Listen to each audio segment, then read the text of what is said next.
Hey everybody, Sanavi here, and I just wanted to post a quick video on a new character that I've been leveling over the last day or so, and that is a Vaal Arc Ignite Elementalist.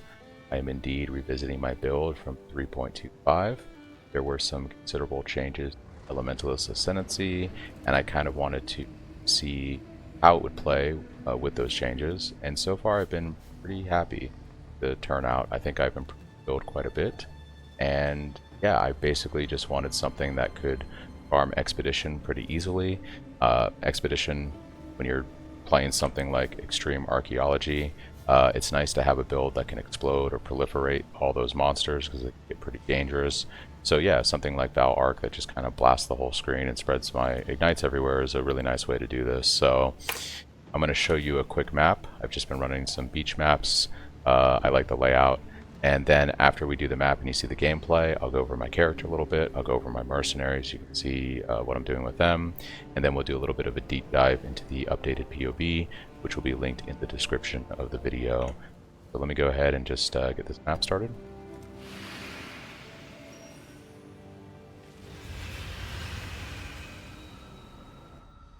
And as soon as we hop in here, we're going to link our mercenary, and we're going to just start killing everything with Arc.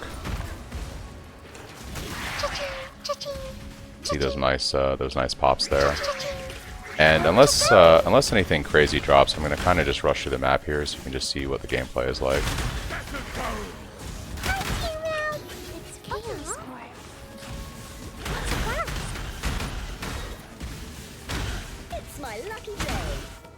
That shrine is really nice with this build.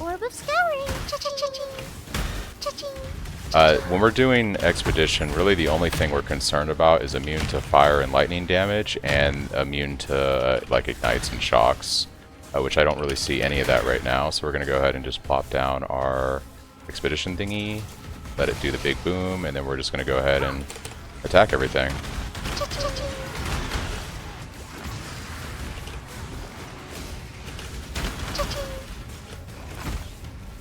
And like I said, I'm just not going to loot anything. We're just going to move on. We will do the tower, though. Let's see. Sure. Greater Eldritch Iggers. We'll go into the boss room real quick here. And we're going to make sure to link our guy, and we're going to start fighting the boss.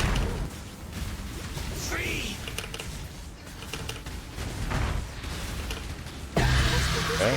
Ooh, got an A-bomb map. That's pretty nice. I'm going to actually update or upgrade my Tutor Blink Gem.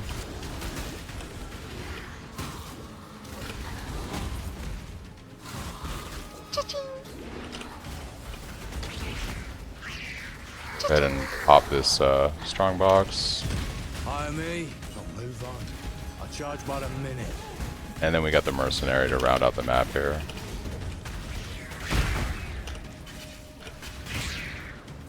Don't really care for Dexent, don't really care for this, we'll just take his stuff. You're finished.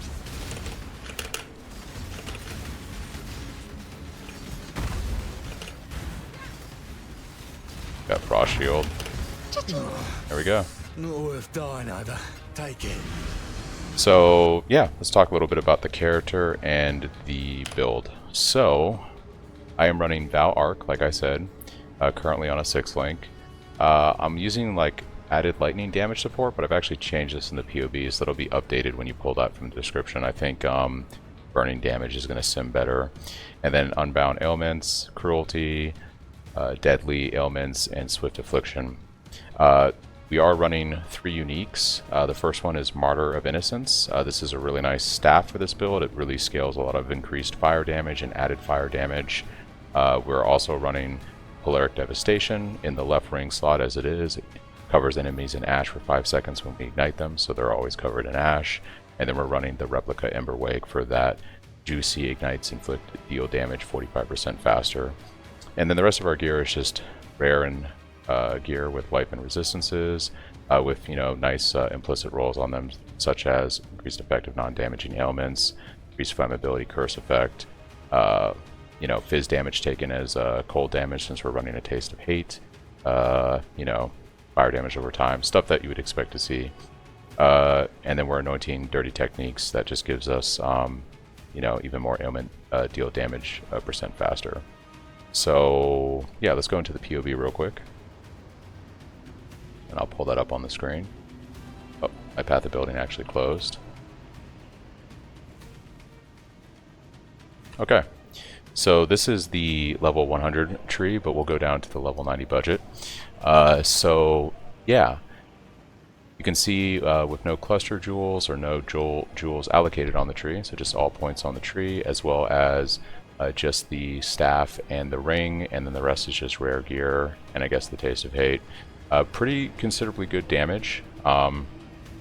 In the POB, we are getting frenzy charges and endurance charges consistently, and I'll explain how we're doing that. So our mercenary is wearing 2 items. He has a chest that has gained 1 endurance charge every second if you've been hit recently, as well as 20% increased effect of non-curse auras from your skills.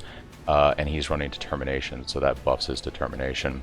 He's also wearing a pair of boots that have the modifier gain a frenzy chart on hit while bleeding, and he has a chance to be inflicted with bleeding when he hits with attacks. So how are we making use of this to gain the endurance and frenzy charges? We are using intuitive link. When we link our mercenary with the link mastery on the tree here, we get conduit. So linked targets share their endurance, frenzy, and power charges. And because he is gaining endurance and frenzy charges from these 2 things, and we are linked to him, we thus get his endurance and frenzy charges, which is pretty nice. And then intuitive link basically replaces what we would use Arcanist brand for, because the way intuitive link works is as long as we're linked to the mercenary, any skills that are linked to the link will activate on the mercenary. So we have our 2 curses as well as flame surge. Basically, you just keep your mercenary linked. He jumps around on everything. He spreads your curses, he spreads your flame surge, and then he's constantly generating endurance and frenzy charges, and you get those as well. Thanks to my friend Ra for those ideas. It's amazing. We're also running a comms binding for the extra fizz damage taken as fire, and a Kingmaker. The coal is nice. The fortification is kind of iffy. You have to be pretty close to the mercenary to get this buff, but when we're doing, like, say, a boss in the, like, on beach, and we're in that little arena room, you can, you know, if you feel safe enough, you can get pretty close to the boss where your mercenary is. You get that +10 fortification, you get the coaling strike, so it's kind of nice. But that's pretty much what I'm doing for the mercenaries gear. I have some other ideas, but that's what I've been running for right now. So let's go back to the POB. So that is why I have frenzy charges and endurance charges allocated in the level 90 and 100 tree, because at this point the expectation is you're using a similar setup like I am to generate those charges on the build. And then I also have in the config here just the Calms tag. In the level 100 tree, I also have the Coaling Strike.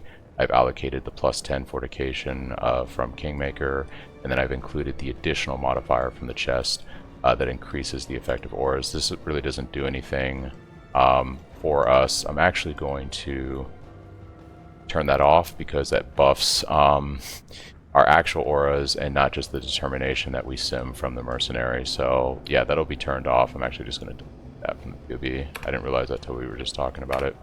But the comms modifier is fine. The Coaling Strike will be from Kingmaker, and the +10 fortification from Kingmaker as well. So that's basically the config section of the POB. We have our frenzy charges, endurance charges, Vaal lucky buff. We're always igniting and shocking enemies, so we have those 2. Ignite, shock, and then wrath from our lightning golem.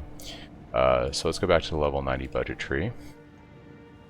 The gear is pretty simple. It's just a Martyr of Innocence, which is a really nice staff for the build. We have Polaric Devastation in our left ring socket that covers enemies in ash for 5 seconds when you ignite them. And then I'm using a Taste of Hate. This is really nice because it scales up our cold resistance, and then we can put like a modifier on our chest, physical damage from hits taken as cold damage. So the gear is pretty simple. It's just rares with life and resistances, and our Eldritch Implicits, and then these 3 uniques, which you know, are kind of whatever. As with all my POBs, I do have leveling loadouts, so I'll walk through the thought process of the leveling real quick. So you start out Act 1, and you're just going to come up here. I have these nodes allocated in case you need help with resistances. Take the extra life. As we get through Act 2 and 3, before we go and do our first lab, You're going to spec into all the extra lightning damage, buff your Herald, because at this point we're running a Herald of Thunder, and then you're going to take the Elemental Overload. And then once we do our first lab and we get Shaper of Flames, you'll use some gold to unspec a few points, go into the fire damage over time. The rest of the tree stays basically the same. Before we move on to the future loadouts, for every loadout I have what gems I recommend for that leveling range. So you can see it changes as you go through your progression of leveling, as well as I have some select items early on that I think are useful. For instance, Sapphire Rings before you do Mereville, you know, a cold damage wand if you can get one. Later on you're going to want like a Strength Dex amulet to help out with stats, a strength, you know, like a heavy belt to help out with strength, etc. So I have these kind of recommendations as you go through, you know, when you make your swap from lightning to Shaper of Flames, we want to start using fire damage to spells on our wand, etc. And then it's sometime, I think it's around level 57, I start suggesting bases, which is basically just armor and energy shield bases. So you're going to want to look out for armor and energy shield bases as you are leveling. That doesn't really change throughout the rest of the progression. We go back to the tree.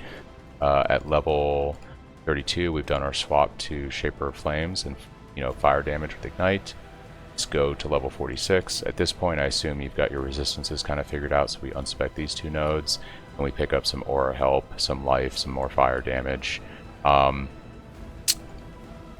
Cruel Lab, we're going to swing over to the right side of the tree, and we're going to grab some more fire damage over time. We're going to grab this Golem cluster right here, because our second lab is actually going to be taking the Golem Ascendancy. So we get 2 extra Golems there, plus 1 here, and they revive constantly, so we start using a Golem setup in our build. For the next loadouts, we continue to spec points on the right side of the tree. We grab Whispers of Doom for the extra curse. At this point, we're not using Intuitive Link with the Mercenary, so we are running Arcanist Brand to apply our 2 curses in our Flame Surge, and we just take some more damage on the south part of the tree, or the east side of the tree, I should say, over here. And then at level 77, we're going to spec into some spell suppression. We're going to take some extra fire and lightning damage up here, basically just filling out more damage on the build. Once we get to level 90, we're going to kind of clean up the pathing a little bit and respec some points.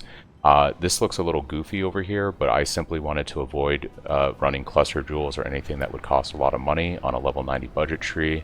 So we just kind of pick up some extra fire damage and area of effect here, extra lightning damage here, and over here. And that's pretty much it for the level 90 budget tree. At this point, we have all 4 of our ascendancies. I forgot to mention our 3rd ascendancy is picking up the shock ascendancy, so everything we hit gets shocked. And then our last ascendancy is picking up Bastion of Elements to help us out when we start getting into yellow maps. And that's pretty much the build. I have a notes section. I'll fill this out over time, but this basically explains what I'm doing with the Mercenary. If anyone has any questions about that. And yeah, I plan to be playing this over the next few days. You can see on the investment tree here, we don't really do much to our base gear. We do add a replica Emberwake, which you don't see on the budget version. But we do swap in that ring on the investment. And then we start running our cluster jewels and just a bunch of, you know, fire damage over time and life energy shield jewels. But you can see that the damage looks pretty good. It's about 15 million sheet damage here. That's dot damage. So about halfway to dot cap. And the investment doesn't seem that crazy. And we do get the benefit of our Mercenary as we put more and more gear on him. So I'm kind of curious to see how far I can actually scale the dot damage on this. I think like if I could get it another 5 to 10 million higher, we could probably farm T17s on this build. I think as it is right now, this is comfortably going to do T16s with no issue. And I think if I can scale like another 5 to 10 million dot damage on it, I could probably reliably just do T17s. So it'd be interesting to see what I could do over the next few days, because I really haven't invested, even in this version of the build, much into it. So yeah, I'm very happy with how the build has been playing. It's a lot of fun. I did kind of play around with the new Golem Helm a little bit.